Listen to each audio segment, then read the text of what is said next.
Hi everyone. आज हम applied mechanics का आगे का टॉपिक अध्ययन करेंगे। इससे पहले आपको अप्लाइड मैकेनिक्स में फोर्स एनालिसिस बल विश्लेषण वाले चैप्टर में कल पढ़ाया गया था आपको दो प्रमुख नियम, बलों के समांतर चतुर्भुज का नियम और बलों के त्रिभुज का नियम, बहुत ही ज़्यादा इम्पोर्टेंट था। आज हम इस वीडियो में हमारा नेक्स्ट टॉपिक रहेगा जो हम आज आपको पढ़ाएंगे। पहला है बल बहुभुज का नियम। बहुभुज का नियम। सेकंड टॉपिक है लामी प्रमेय। लामी प्रमेय। और थर्ड टॉपिक है हमारा साम्यक बल तथा साम्यावस्था। साम्यक बल तथा साम्यावस्था। आइए तीन टॉपिक के बारे में आज हम अध्ययन करेंगे। बल बहुभुज का नियम, लामी थ्योरम और साम्यक बल या साम्यावस्था। इसमें से आपका बहुत ही ज़्यादा इंपॉर्टेंट है क्योंकि यह बल बहुभुज का नियम आपका पूछे जाते हैं। लामी प्रमेय पे आपके क्वेश्चन भी पूछे जाते हैं और साम्यक बल और साम्यावस्था में आपका कुछ टिप्पणी आपको लिखने के लिए पूछा जाता है। तो पहला टॉपिक हमारा बल बहुभुज का नियम। आइए इसके बारे में जानते हैं। बल बहुभुज का नियम। देखिए, बल बहुभुज के नियम में हम जानते हैं कि यह एक ऐसा प्रमेय है जिसमें किसी पिंड पर कई सारे बल एक साथ लगे हुए हैं, यानी कि कई बार अनेक बल आपके एक साथ लगे हुए हैं और उन बलों को लेकर के एक बहुभुज बना दिया जाए। तो हम डेफिनेशन क्या देंगे? यदि किसी बिंदु या पिंड पर कई फोर्स एक साथ लगे हुए हैं, इस बिंदु पर कई फोर्स एक साथ लगे हुए हैं। देखिए, इस बिंदु या पिंड पर आपका एक बल P लगा है, एक बल Q लगा है, एक बल R लगा है, एक बल S लगा है, एक बल आपका T लगा हुआ है। यदि किसी बिंदु या पिंड पर कई बल, अनेक बल एक साथ लगे हुए हैं और इन सभी बलों को परिमाण तथा दिशा में, परिमाण और दिशा, हम यह शब्द जरूर लगाएंगे, परिमाण तथा दिशा, परिमाण तथा दिशा में क्रम से ली गई बहुभुज की भुजाओं द्वारा निरूपित किया जाए तो यह सभी बल क्या होंगे? साम्यावस्था में होंगे। तो देखिए, आपके P, Q, R, S, T आपके बल लगे हुए हैं। अब इन सभी बलों को लेकर के हम क्या करते हैं? एक बहुभुज का निर्माण करेंगे। तो P बल का डायरेक्शन किधर है? इस डायरेक्शन में। तो हम P बल हम इस डायरेक्शन में लेंगे। अब P से Q को जोड़ेंगे तो Q किस डायरेक्शन में है? इस डायरेक्शन में है, तो हम बल को इस डायरेक्शन में लगाएंगे। तो देखिए, यह आपका हो गया बल P, यह बल हो गया आपका P। अब P से Q को जोड़ा जाएगा तो Q का हम एंगल लेंगे और उसी डायरेक्शन में Q वाले बल को हम लगाएंगे। यह बल हो गया Q। अब Q बल से किसको जोड़ा जाएगा? आपका R को। अब Q से R को जोड़ेंगे तो किस डायरेक्शन में लगा? इस डायरेक्शन में लगा हुआ है। तो यह आपका हो गया Q से R, यह बल हो गया आपका R। अगला फोर्स हमारा यस किस डायरेक्शन में लगा है? तो इस डायरेक्शन में लगा है, तो यह आपका यस हो गया। T नीचे के डायरेक्शन में लगा है, तो T हम नीचे के डायरेक्शन में लेंगे। तो देखिए, एक बल बहुभुज का नियम हो गया आपका, एक बहुभुज का निर्माण हो गया बलों के द्वारा। तो हम आपको डिफिनेशन यही बता रहे हैं कि यदि किसी बिंदु या पिंड पर अनेक फोर्स एक साथ लगे हों, अनेक फोर्स एक साथ लगे हों और इन सभी बलों को परिमाण तथा दिशा में क्रम से ली गई बहुभुज की भुजाओं द्वारा निरूपित किया जाए तो यह सभी बल क्या होंगे? साम्यावस्था में होंगे। क्या होंगे? आपके साम्यावस्था में होंगे। आई बात समझ में? यानी कि यह सभी बल आपकी साम्यावस्था में होंगे। यही होता है बल बहुभुज का नियम होता है। तो आप इसको आप लोग देख लीजिएगा, क्योंकि देखिए P बल आपका जो लगा हुआ है इसका मैग्नीट्यूड और डायरेक्शन दोनों लिया जाएगा। Q बल का भी मैग्नीट्यूड लिया जाएगा, डायरेक्शन लिया जाएगा। R का भी मैग्नीट्यूड और डायरेक्शन लिया जाएगा। S का भी मैग्नीट्यूड और डायरेक्शन और T का भी मैग्नीट्यूड और डायरेक्शन लेकर के क्या करेंगे? बल बहुभुज का निर्माण करेंगे, एक बहुभुज का निर्माण करेंगे। यही नियम आपका कहलाता है, बल बहुभुज का नियम कहलाता है। अब हमारा नेक्स्ट सेकेंड टॉपिक है लामी थ्योरम या लामी का प्रमेय। लामी थ्योरम, लामी का प्रमेय बहुत ही इंपॉर्टेंट आपका है। लामी थ्योरम लामिस थ्योरम। देखिए लामी का प्रमेय क्या होता है या लामिस थ्योरम क्या होता है। देखिए लामी का प्रमेय इसे हम कह सकते हैं कि तीन बलों का प्रमेय है। किसका प्रमेय है? तीन बलों का। यानी कि इसका हम डिफिनीशन जो देंगे यह कहा जा सकता है यदि किसी बिंदु या पिंड पर मान लेते हैं या कोई बिंदु या पिंड है, इस पे तीन बल साम्य अवस्था में लगे हों। किस डायरेक्शन में लगा हो? किस स्थिति में लगा होगा? साम्य अवस्था में। तो मान लेते हैं एक बल P लगा है, एक बल आपका Q लगा है और एक बल क्या लगा आपका R लगा है। तीन बल लगा है किसी कोणीय बिंदु पर। मान ले यह कोण अल्फा है, यह कोण मान लेते हैं अल्फा है, यह कोण आपका मान लेते हैं बीटा है, यह कोण मान लेते हैं आपका गामा है। आई बात समझ में? तो हम इसका डिफिनीशन देंगे यदि किसी बिंदु या पिंड पर तीन बल साम्य अवस्था में लगे हों और प्रत्येक बल का मान, इस प्रत्येक बल का मान यानी कि P की वैल्यू सामने वाले शेष दो बलों के बीच के कोण की ज्या की क्या होता है? समानुपाती होता है। आई बात समझ में? तो देखिए P बल अगर लिया जाएगा तो इसके सामने क्या दो बल कौन सा होगा? एक Q होगा, एक क्या होगा? R होगा। इनके बीच का एंगल कितना बन रहा है? बीटा। हम कौन सा नियम ले रहे हैं? ज्या यानी कि साइन रूल ले रहे हैं। तो होगा P proportional to sine beta हो जाएगा। कितना हो जाएगा? P proportional to sine beta हो जाएगा। यदि हम Q बल लेते हैं, Q प्रोपोर्शनल टू इसके सामने वाला कोण कौन सा होगा? शेष दो बलों के बीच का कोण गामा होगा, साइन गामा। अगर हम R लेते हैं, R प्रोपोर्शनल टू साइन कितना हो जाएगा आपका? अल्फा हो जाएगा, क्योंकि R के सामने वाला एंगल कौन सा है आपका? अल्फा है। तो देखिए डिफिनीशन से हम इससे हम डिफिनीशन दे सकते हैं। कहा जा सकता है कि यदि किसी बिंदु या पिंड पर तीन बल साम्य अवस्था में लगे हों और इनमें से प्रत्येक बल का मान शेष दो बलों के बीच के कोण के ज्या की क्या होता है? समानुपाती होता है, जिसे हम कहते हैं लामी प्रमेय। क्या कहा जाता है? लामी प्रमेय। हमें इस प्रमेय के द्वारा सिद्ध यह करना है कि P बटे साइन बीटा बराबर Q बटे साइन गामा बराबर R बटे साइन अल्फा। ये हमें प्रूव करना है। P बटे साइन बीटा, Q बटे साइन गामा और R बटे साइन अल्फा। कैसे आपका प्रूफ होगा? चलिए हम इस प्रूफ की वैल्यू को देख लेते हैं कैसे प्रूफ किया जाएगा। सबसे पहले हम तीन बल लेंगे, तीन बल ले लेते हैं। यह एक बिंदु या पिंड है आपका, इस पे तीन बल ले लीजिए। एक बल हो गया आपका P बल और एक बल हो गया आपका Q बल। यह बल हो गया हमारा Q बल, यह बल हो गया हमारा R बल। अब इस नियम को सिद्ध करने के लिए हम किसी दो बल का चुनाव करेंगे। P और Q का ले लेते हैं और P और Q को लेकर एक समांतर चतुर्भुज बनाएंगे। क्या बनाएंगे? समांतर चतुर्भुज बनाएंगे। तो देखिए मान लेते हैं यह बिंदु O है। आई बात समझिए। अब P के सामने वाला कोण हम मान लेते हैं यहाँ पे अल्फा, यह कोण है। Q के सामने का मान लेते हैं यह कोण क्या है? बीटा है। और R के सामने का यह कोण हम मान लेते हैं गामा। क्या का है? गामा है। अब इस P के द्वारा जो P वाली जो रेखा है, P वाला जो बल है, इसके समांतर एक बल हम इधर से खींचेंगे और Q वाले के समांतर हम क्या करेंगे? एक बल इधर से खींचेंगे। यह बल हो जाएगा Q, यह बल हो जाएगा P। अब इस दोनों बलों का जो परिणामी होगा वह इस चतुर्भुज के क्या होगा? विकर्ण होगा। तो हम एक परिणामी दिखा देते हैं। यह आपका क्या है? R है। क्या आपका है? R। आई बस यह जो R है, इस R की क्या होगा? इक्वल होगा, लेकिन अपोजिट डायरेक्शन में होगा। यह R इस R की इक्वल होगा, लेकिन क्या होगा? अपोजिट डायरेक्शन में होगा। आई बात समझ में? अब देखिए हम लेंगे त्रिभुज O, इसको मान लेते हैं बिंदु A है, इसको मान लेते हैं बिंदु B है। त्रिभुज OAB में त्रिभुज लेंगे OAB। अब देखिए एक ट्रायंगल का निर्माण हो गया। आपको हम बोले हैं इस नियम को सिद्ध करने के लिए कि कोई एक बल लेंगे तो सामने का दो कोण लेंगे, सामने के दो बलों के बीच का कोण लेंगे। तो एक बल P लिए हैं तो सामने वाला जो बल है वह Q बचेगा और R बचेगा। जब Q और R होगा तो इसका कोण कितना दिया है? बीच का अल्फा दिया है। तो P प्रोपोर्शनल टू अल्फा हो जाएगा। P proportional to sine alpha.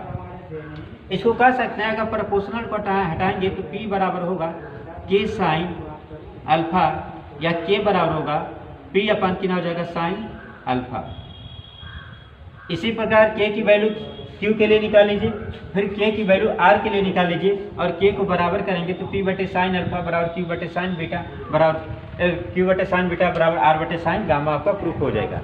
लेकिन हम इसको दूसरे तरीके से आपको बता रहे हैं कि प्रूफ करने के लिए। यहाँ देखिए, यह बल आपका क्या है, क्यू है, यह बल क्या है आपका है, पी बल है।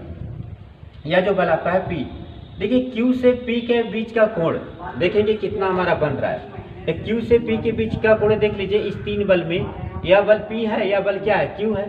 तो क्यू से पी के बीच में कोण कितना बन रहा है, यह गामा बन रहा है। क्या बन रहा है आपका, गामा, यह गामा होगा। आई बात समझ में। और पूरा जो कोण होगा यह कोण नहीं ना लीजिए आप, यह कोण लीजिए, यह कोण होगा, यह कोण क्या बनेगा आपका, गामा बनेगा। कितना कोण बनेगा, गामा। अब देखिए यह पी वाली रेखा जा रही है, पूरा कोण कितने का बनेगा, 180 अंश का बनेगा। और जब 180 अंश का बनेगा तो यह कोण लेंगे तो 180 में से गामा माइनस करेंगे तो यह हो जाएगा 180 अंश माइनस गामा। यह हो गया कोण। अब आते हैं इस कोण पे आते हैं। यह जो रेखा जा रही है, यह पी बल यहाँ दिखा दीजिए, यह जो रेखा है यह क्यू बल है और यह बल कौन सा आपका, आर बल है। अब देखिए क्यू से आर के बीच में कोण कितना बन रहा है, यहाँ देखिए क्यू से आर के बीच में कोण बन रहा है आपका अल्फा, अल्फा बन रहा है। तो मान लें इस रेखा को अगर हम आगे बढ़ा दें तो पूरा कोण कितना बनेगा, 180 अंश का बनेगा। ठीक, तो जब यह एंगल हम निकालेंगे, यह एंगल, तो यह हो जाएगा 180 अंश माइनस अल्फा, 180 अंश माइनस अल्फा, क्योंकि यह जो कोण आपका बना हुआ है यह कोण कितना आपका है, अल्फा बना हुआ है। यह आर है, यह क्यू है, यह क्यू बल है, यह आर बल है, इसके बीच का कोण बन रहा है आपका अल्फा। तो यह कोण निकालेंगे तो 180 में से क्या करेंगे हम, माइनस कर देंगे क्या, अल्फा, तो 180 अंश माइनस अल्फा। अब आते हैं तीसरे बल पे, इस कोण की वैल्यू निकालते हैं कि इस कोण का मान कितना होगा। अब इस कोण का मान निकालेंगे तो यह बल कौन सा है, आर, यह बल कौन सा है, पी। पी और आर के बीच में कितना एंगल बन रहा है, देख लीजिए, पी और आर के बीच में देखिए बीटा कोण बन रहा है। यह कोण कितना है, बीटा है। आई बात समझ में। तो यह एंगल हमारा हो जाएगा 180 अंश माइनस बीटा, 180 अंश माइनस कितना हो जाएगा आपका, बीटा हो जाएगा। आई बात समझ में। क्योंकि अगर हम वैल्यू निकालेंगे P और R के बीच में तो R वाली रेखा को आप बढ़ा दीजिए और P वाली रेखा को हम क्या करेंगे, बढ़ा देंगे। तो जो कोण बनेगा वह आपका बनेगा बीटा, और 180 अंश में से जब माइनस करेंगे, बीटा कोण माइनस करेंगे तो वैल्यू कितना हो जाएगा, 180 अंश माइनस बीटा हो जाएगा। अब यहाँ से आते हैं त्रिभुज, त्रिभुज OAB में, त्रिभुज OAB में, त्रिभुज OAB में अभी आपको बताया गया है कि जो हमारा एंगल बनेगा P proportional to sine rule से ले लीजिए आपका, P प्रोपोर्शनल टू होगा। इस P बल को लिए हैं तो सामने वाला से दो बलों के बीच का कोण देखिए कितना होगा आपका। अगर P बल को लेंगे सामने वाला कोण कौन सा बनेगा, एक Q और P, या साथ में आ गया यह एंगल आपका। अगर P बल आप लेते हैं तो इससे सामने वाला कोण कौन सा होगा आपका, 180 अंश माइनस अल्फा हो जाएगा, यही आपका कोण होगा। तो P प्रोपोर्शनल टू साइन 180 अंश माइनस अल्फा हो जाएगा। या कह सकते हैं इसको कोण की वैल्यू में कहा जा सकता है, कोण की वैल्यू में कहा जा सकता है कोण, कोण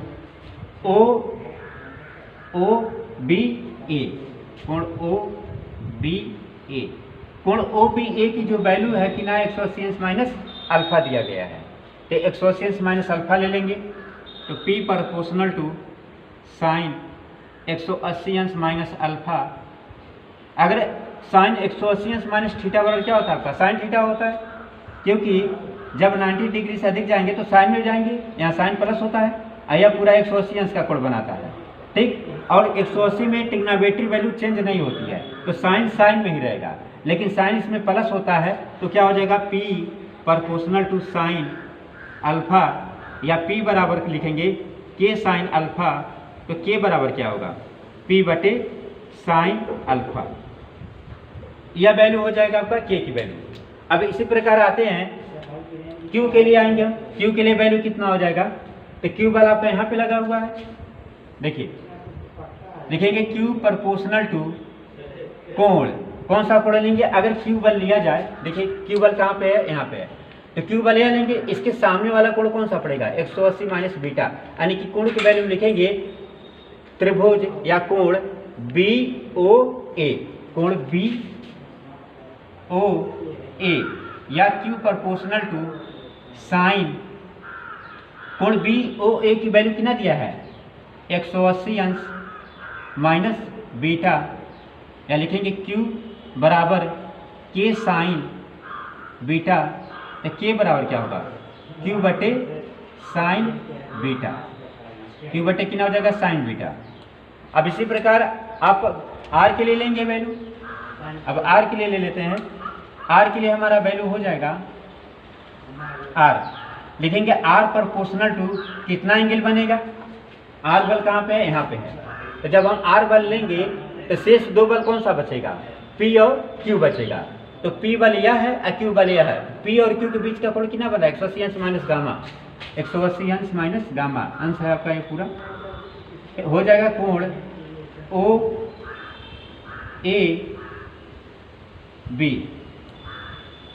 यहाँ पे आपको थोड़ा सा मिस्टेक हो गया, OBA होगा, OBA। अब देखिए OAB, इसका एंगल कितना बन रहा है R प्रोपोर्शनल टू कोण OAB की वैल्यू कितना दिया गया आपका 180 माइनस गामा, साइन 180 अंश माइनस गामा, या लिखेंगे R बराबर K साइन गामा, या K बराबर हो जाएगा R बटे साइन गामा, यह तीन वैल्यू मिल गया।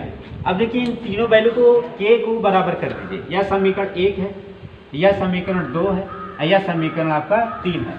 तो समीकरण 1 और 2 और 3 में जब K की वैल्यू को बराबर करेंगे, K की वैल्यू को हम बराबर करेंगे तो लिख सकते हैं K बराबर K, तो वैल्यू हो जाएगा आपका इस K का मान कितना है P बटे साइन अल्फा, तो P बटे साइन अल्फा बराबर Q बटे साइन बीटा बराबर R बटे साइन गामा।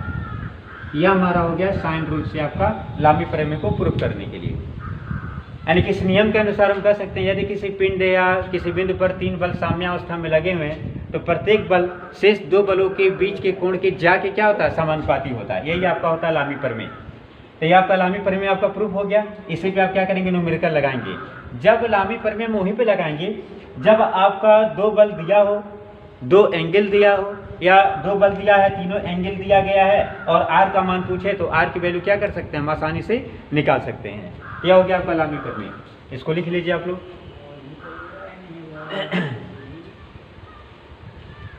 तीसरा हमारा टॉपिक रहेगा, नेक्स्ट टॉपिक हमारा साम्यावस्था या साम्यक बल।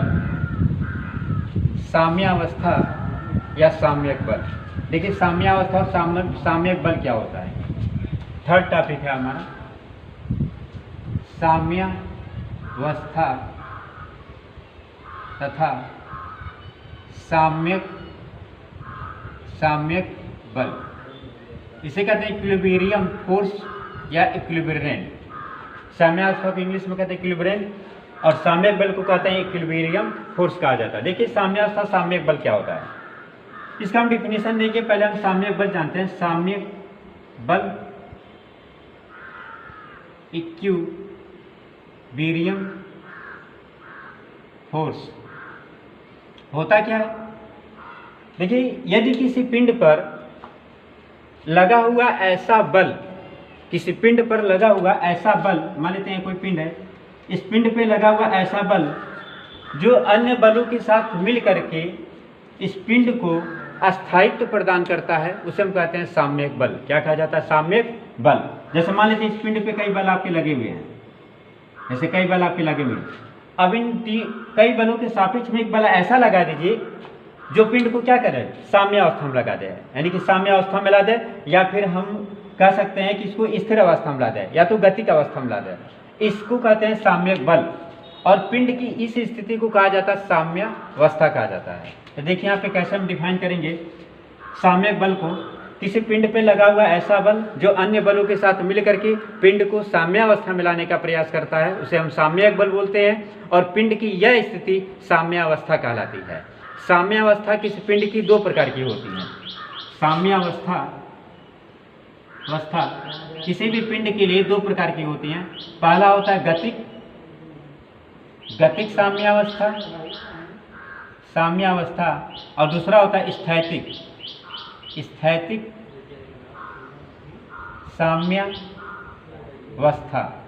देखिए गतिक साम्यावस्था क्या है, स्थैतिक साम्यावस्था क्या है, समझ लीजिए। यहाँ पे अभी आपको बोले हैं साम्यक बल की परिभाषा देंगे, किसी भी पिंड पर लगा हुआ ऐसा बल जो अन्य बलों के साथ मिल करके पिंड को विरामावस्था में लाने का प्रयास करता है या तो गतिक अवस्था में, तो उसे हम बोलते हैं आपका साम्यक बल, उस बल को बोला जाता है साम्यक बल। तो देखिए पिंड की आपकी दो साम्यावस्था हो सकती है, या तो गतिक या तो स्थैतिक। सपोज करिए पिंड आपका यहाँ है, अब पिंड यहाँ पर मूव कर रहा है, किसी बल के कारण क्या कर रहा है, मूव कर रहा है। मान लेते हैं इस पर कोई बल लगा करके आप इसको खींच रहे हैं, कोई 3 बल लगा के क्या कर रहे हैं, खींच रहे हैं। तो जो साम्यक बल होगा, पिंड क्या है, मूव कर रहा है, पिंड में क्या है, मूव हो रहा है, ठीक। अब पिंड में जब मोशन हो रहा है तो पिंड में साम्यक बल क्या करेगा, उस मोशन को रोकेगा। तो यह साम्यक बल उस पिंड की गति को क्या करेगा, कम कर देगा या तो जीरो कर देगा आपका, यानी कि इसको साम्यावस्था में लाने का प्रयास करेगा। आई बस समझ में। तो एक हो गया आपका स्थैतिक, एक हो गया आपका गतिक। तो जब पिंड आपका गति में है, मोशन में है, पिंड आपका मोशन में है, अब वह बल साम्यक बल लग करके इस पिंड को स्थैतिक अवस्था में लाने का प्रयास करता है, तो उसे हम बोलते हैं स्थैतिक साम्यावस्था कहते हैं। लेकिन यही पिंड अगर मान लें यह पिंड है, यह स्थिर अवस्था में है, कैसा आपका स्थिर अवस्था में, कांस्टेंट आपका स्थिर अवस्था में है। अब साम्यक बल इस पिंड पे लग करके इसको गतिक अवस्था में ला जाए, इसे हम कहते हैं गतिक साम्यावस्था। आई बात समझ में। यह हो गया आपका साम्यावस्था के प्रकार, आप लोग पढ़ लीजिएगा, इसमें पूछे जाते हैं। नेक्स्ट हमारा टॉपिक है, एक न्यूमेरिकल आपको बता देते हैं, लामीज थ्योरम पर कैसे आपके न्यूमेरिकल आपके पूछे जाते हैं। आइए लामी प्रमेय पर हम एक क्वेश्चन को प्रूफ करते हैं, सॉल्व करेंगे कि कैसे क्वेश्चन सॉल्व करेंगे। देखिए यहाँ पे क्वेश्चन लिखा गया आपका, एक ठोस गोला जिसका भार 200 किलोन्यूटन है, इस गोले को एक रस्सी द्वारा 30 डिग्री के कोण पर बांधकर रोका गया है, तो दीवार की प्रतिक्रिया तथा धागे में तनाव ज्ञात कीजिए। देखिए मान लेते हैं आपका कोई दीवार है, या क्या आपका है, दीवार है और एक गोला है जिसका भार कितना है, 200 किलोन्यूटन का है, ये आपका है गोला। इसको एक धागे द्वारा, देखिए यह धागा है, यह क्या धागा है, धागे द्वारा 30 डिग्री के कोण पर, या एंगल जो दिया गया है, एंगल कितने का आपका 30 डिग्री के कोण पर इस धागे द्वारा बांध करके गोले को क्या किए हैं, नीचे सरकने से रोका गया है। तो कहा जा रहा है कि इस आर का मान और धागे में तनाव टी का मान ज्ञात कीजिए। धागे में तनाव टी कितना होगा और आर की वैल्यू कितनी होगी। देखिए पहले हम निकालेंगे इसमें कि लामी प्रमेय पे या क्वेश्चन आ रहा है कि नहीं आ रहा है। तो लामी प्रमेय में बताया गया कि 3 बल होना आवश्यक है, तो 3 बल होना आवश्यक है। तो देखिए 3 बल हो रहा है कि नहीं हो रहा है। एक बल हो गया आर, एक भार हो गया इसका पिंड का भार 200 किलोन्यूटन का, और एक बल हो गया तनाव बल टी, यानी कि 3 बल हो रहा है। तो जब 3 बल हो रहा है तो लामी प्रमेय पे हम लगा सकते हैं। देखिए यह बिंदु मान लेते हैं ओ बिंदु है, तो यह इस बिंदु से एक 200 किलोन्यूटन का यह पिंड का वेट है, और यह धागा है, धागे में तनाव टी आ रहा है, और यह क्या है, प्रतिक्रिया आर। आई बात समझ में। अब यहाँ से देखिए एक बल यह हो गया, एक बल यह हो गया, और एक बल आपका यह हो गया, 3 बल हो गया। तो यह जो एंगल बनेगा, यह एंगल कितने का बनेगा, 90 डिग्री का बनेगा। कितने का बनेगा, 90 डिग्री। तो हम 3 कोण की वैल्यू पहले निकाल लेते हैं कि 3 कोण की वैल्यू हम कहाँ से ज्ञात करेंगे। तो यहाँ देखिए जब यह एंगल 30 डिग्री दिया है, यह एंगल आपका 30 डिग्री दिया है, तो यह एंगल कितना है, 90 डिग्री का है। यह जो एंगल है 90 डिग्री का यह बना रहा है, तो यह एंगल कितने का होगा। अब जानते हैं त्रिभुज के तीनों अंतः कोणों का योग कितना होना चाहिए, 180 डिग्री। तो 30 डिग्री यह कोण है, 90 यह है, तो 90 30 कितना हो जाएगा, 120। कितना जोड़ेंगे, 180 होगा, 60 डिग्री, यानी कि यह एंगल बनेगा 60 डिग्री का। कितने का बनेगा, 60 डिग्री का। तो हम लामी प्रमेय पे अब चलते हैं। यह एंगल कितने का बनेगा, ए भी आपका 90 डिग्री का बनेगा। कितने का बनेगा आपका, 90 डिग्री का। तो लिखेंगे सॉल्व, लिखेंगे लामी प्रमेय से। लामी प्रमेय क्या होता है कि प्रत्येक बल शेष 2 बलों के बीच के कोण के ज्या के समानुपाती होता है। तो कोई एक बल ले लीजिए। अगर हम टी बल लेते हैं तो टी बटे शेष दो बलों के बीच का कोण, शेष दो बल कौन सा होगा, 200 का होगा, एक आर होगा। तो इनके बीच का कोण कितना दिया है, 90 डिग्री दिया है। टी बटे साइन 90 डिग्री बराबर, अगर हम बल लेते हैं आर, तो आर बल लेंगे तो शेष दो बल कौन सा होगा, एक टी होगा, एक 200 किलो न्यूटन का होगा। तो इसके बीच का पूरा एंगल कितने का बन रहा है, पूरा एंगल देख लीजिए। तो 90 यह है और 60 यह है, कितना हो जाएगा 150, यानी कि 150 डिग्री। साइन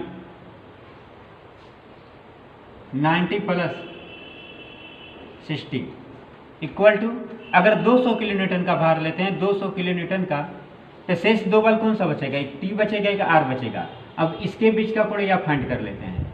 एक रेखा जो होती है सीधी वह 180 डिग्री का कोण बनाती है। तो 180 में से 60 डिग्री माइनस करेंगे तभी इनके बीच का यह कोण आपको ज्ञात होगा। तो 180 में से 60 माइनस करेंगे तो कितना एंगल बनेगा, 120 डिग्री। यह हो जाएगा साइन 120 डिग्री। अब एक बार वैल्यू को हम टी को इसके साथ लेंगे, एक बार आर को हम इसके साथ लेंगे। तो एक स्टेप में और बढ़ा लेते हैं। टी बटे साइन 90 अंश का मान 1, आर बटे साइन 90 प्लस थीटा बराबर क्या होता है, कास थीटा, प्लस होगा, यह हो जाएगा कास 60 डिग्री हो जाएगा। कितना हो जाएगा आपका, कास 60 डिग्री इक्वल टू 200 बटे, इसको लिख सकते हैं साइन 90 प्लस 30, कितना लिखेंगे 90 प्लस 30, 90 में 30 जोड़ेंगे कितना हो जाएगा आपका 120 डिग्री हो जाएगा। अब 90 प्लस थीटा और क्या होगा, ये भी आपका हो जाएगा कास थीटा। तो थीटा की वैल्यू कितना दिया 30 डिग्री। तो टी बटे 1 इक्वल टू आर बटे कास 60 डिग्री इक्वल टू 200 बटे, यह हो जाएगा कास 30 डिग्री। कितना हो जाएगा, कास 30 डिग्री। एक बार टी को इसके साथ ले लीजिए, ये टी को इसके साथ, एक बार आर को इसके साथ लेंगे। तो टी को इसके साथ लेंगे तो टी फाइंड होगा, आर को इसके साथ लेंगे तो हमारा आर हमारा फाइंड हो जाएगा। इसको हम आगे बढ़ते हैं, आगे वैल्यू ले लीजिए। अब देखिए टी अपान टी बटे 1 इक्वल टू 200 बटे कितना दिया है, कास 30 डिग्री, कास 30 डिग्री। तो टी इक्वल टू हो जाएगा 200 बटे कास 30 अंश का मान कितना होगा आपका, √3/2, √3/2। तो 2 का ऊपर मल्टीप्लाई होगा तो टी बराबर होगा 2 दूनी 400, यानी कि 400 बटे √3 किलो न्यूटन। या किसकी वैल्यू होगी आपकी, टी की वैल्यू होगी। अब आर की वैल्यू निकाल लीजिए, आर का मान कितना होगा आपका। अब हम आर फाइंड करेंगे तो लिखेंगे आर बटे कास 60 डिग्री इक्वल टू 200 बटे कास 30 डिग्री। लिखेंगे आर बटे cos 60 degree equal to 200 upon cos 30 degree.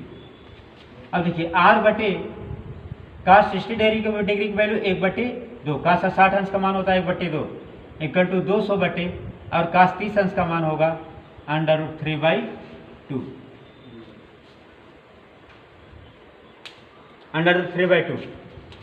2 से 2 क्या होगा, कट जाएगा। तो आर का 2 कितना मिलेगा, 200 बटे √3 किलो न्यूटन। यह हमारा आर फाइंड हो गया और हमारा क्या फाइंड होगा, टी भी फाइंड होगा। दोनों किस में आ गया, किलो न्यूटन में, क्योंकि यूनिट किस में दिया आपका, किलो न्यूटन में दिया गया। तो इसी टाइप के आपके न्यूमेरिकल आपके लामी प्रमेय पे पूछे जाते हैं। तो आप इस टाइप के न्यूमेरिकल आप पढ़िएगा। नेक्स्ट टॉपिक में हम आपको लामी प्रमेय पे अगला न्यूमेरिकल लेकर आएंगे और नेक्स्ट टॉपिक हम आपको पढ़ाएंगे। और नेक्स्ट टॉपिक रहेगा हमारा बलों का विघटन तथा वियोजन। बलों का विघटन और बलों का वियोजन कैसे करेंगे, और उन पे भी न्यूमेरिकल आपके पूछे जाते हैं। तो उस टॉपिक का चर्चा हम अगले नेक्स्ट वीडियो में करेंगे। आप पूरा वीडियो देखने के बाद आप इस चैनल को सब्सक्राइब करिएगा, ज़्यादा से ज़्यादा शेयर करिएगा, ज़्यादा से ज़्यादा लाइक करिएगा। धन्यवाद।